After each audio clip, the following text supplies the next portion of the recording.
নদী প্রজাপতি সবই তো আমাদের। চলো যাই ওই বাগানে, গাইবো মোরা গান। দেখ জুয়েল, আমার লিচুগুলো কি সুন্দর পেকেছে। হ্যাঁ রে রানা, পাকা লিচু আমার যে কি পছন্দ। চল চল, আজ সবাই মিলে পেট পুরে ফল খাবো। একদম। তার মিতু, তাড়াহুড়ো করিস না, আগে গাছে বানর ভাইয়াকে দেখতে দে।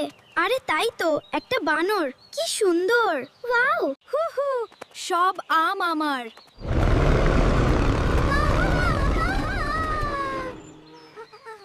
ওরে বাবা রে, বাগানে কি রাক্ষস এলো নাকি? আরে ধুর রানা, কিসের ভূত? দিনের আলোয় আবার ভূত কিসের? জুয়েল ভাইয়া, আমার মনে হচ্ছে কেউ আমাদের ভয় দেখিয়ে সব ফল একাই খেতে চাচ্ছে। মিতু একদম ঠিক ধরেছে। চল আমরা বাগমামার কাছে যাই।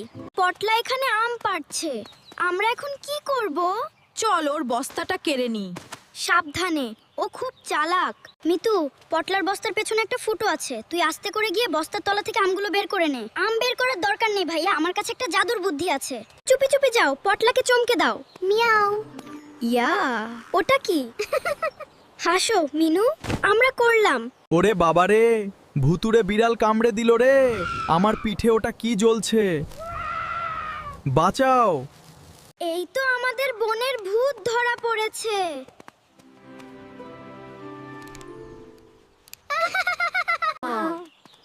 এই নাও পটলা ভাই, লোভ না করে সবার সাথে ভাগ করে খেলে ভূত সাজা লাগে না।